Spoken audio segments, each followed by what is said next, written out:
Olá pessoal, sejam muito bem-vindos a mais uma videoaula. No vídeo de hoje nós iremos falar sobre a articulação do ombro. Então nós vamos entrar sobre os ossos que compõem a articulação do ombro, o ritmo escapular e o plano da escápula. Se vocês gostarem do vídeo, deem um like, se inscreva no canal e bora pro vídeo.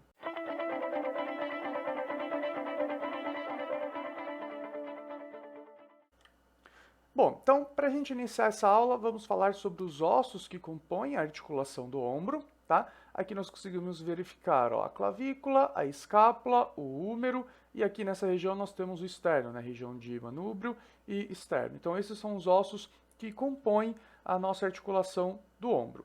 Antes da gente entrar em detalhes mais sobre cada articulação, é importante a gente ressaltar os tipos de acrômio que existem na população. Na aula passada a gente falou um pouco sobre variações anatômicas, curva de Gauss, então aqui a gente vai ver como que são essas curvaturas, tá? O ideal seria o acrômio curvo, como a gente consegue visualizar aqui nessa imagem, que seria uma vista sagital da minha escápula. Então, 43% da população, mais ou menos, apresenta esse tipo de acrômio. Nós temos também o acrômio reto, onde apenas 17% da população apresenta. Então, aqui, ó, na região de acrômio, a gente consegue verificar uma diminuição, né, dessa angulação do acrômio. E no ganchoso, a gente tem um aumento aqui dessa angulação, que seria em torno de 40% da população que acaba apresentando essa alteração. E pela própria imagem dá para imaginar. Se eu tenho um acrômio mais ganchoso, fica muito mais suscetível que essa ponta do meu acrômio ela impacte contra o quê? Contra o meu húmero, né? E aí, gerando esse impacto, você gera aí uma lesão, a famosa síndrome do impacto do ombro, tá? Então, esse seria aí o acrômio ganchoso. Mais para frente a gente vai discutir um pouco mais sobre isso, sobre o músculo, por exemplo, o supraespinhal, que fica aí nessa região entre o húmero e o acrômio e acaba sofrendo muito com essa síndrome. Então é importante a gente relembrar aí os tipos de acrômio que nós temos. Bom, então em relação às articulações, nós basicamente temos 4 articulações no ombro. Então a glenomeral, que nada mais seria do que a minha articulação entre a cavidade glenoide, que se encontra aqui na minha escápula, contra o meu húmero, né, a cabeça do húmero. Então, articulação glenohumeral, né, é cavidade glenoide e húmero, glenohumeral. Nós temos a articulação acrômio-clavicular, que seria aqui entre o acrômio e a clavícula. Então vocês veem que o nome da articulação acaba sendo bem simples, né? Você une os dois ossos e isso acaba sendo o nome da articulação. Tá? Então a articulação acrômio-clavicular. Nós temos também a articulação externo-clavicular, que seria aqui entre a clavícula e o meu externo, aqui nessa região. E a articulação escápulo-torácica, que nada mais seria do que uma articulação onde a escápula está encostada, ela está aderida no seu gradil costal, e ela consegue deslizar sobre o gradil costal. A gente chama ela de uma articulação falsa porque ela não contém, por exemplo, cartilagem entre as estruturas ósseas, né, o líquido sinovial, então ela acaba sendo considerada aí uma articulação falsa. Ela desliza sobre o gradil costal, mas ela não tem cartilagem em si separando aí, unindo, né, na verdade, essas duas estruturas ósseas. Bom, agora nessa imagem a gente vai conseguir estudar o ritmo escapular, tá? Então o que seria o ritmo escapular?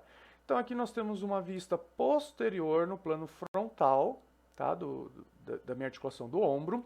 Então o paciente aqui em neutro, e a partir do momento que ele realiza uma abdução de quadril, então vejam só, até 30 graus de abdução, você está utilizando basicamente a articulação glenomeral para realizar essa abdução. Tá? Então, durante os primeiros 30 graus, a gente tem muita ativação da glenomeral. A partir dos 30 graus, né, para cima, então, por exemplo, aqui, onde a gente chega até 90 graus de abdução de ombro, a cada 2 graus da minha articulação glenomeral, eu vou movimentar 1 grau da articulação escápulo-torácica. Então, a gente tem 1 grau aqui da articulação escápulo-torácica e 2 graus da glenomeral. E esse seria o ritmo escapular. Então, se a gente continuar abduzindo o ombro, veja só, então em toda essa abdução aqui, a gente acaba tendo uma escala de 2 para 1. Então, a partir dos 30 graus, existe essa escala de 2 para 1, onde eu tenho 2 graus da minha articulação glenomeral para 1 grau da minha articulação escápulo-torácica. Então, perceba aqui ó, essa rotação que a minha escápula realiza, tá? Essa rotação para cima a gente chama de rotação cranial. Então, a minha escápula realiza aqui uma rotação cranial enquanto a gente realiza o movimento de abdução de ombro. Bom, e lembrando que a gente não tem somente o movimento da glenomeral e escápulo-torácica, tá?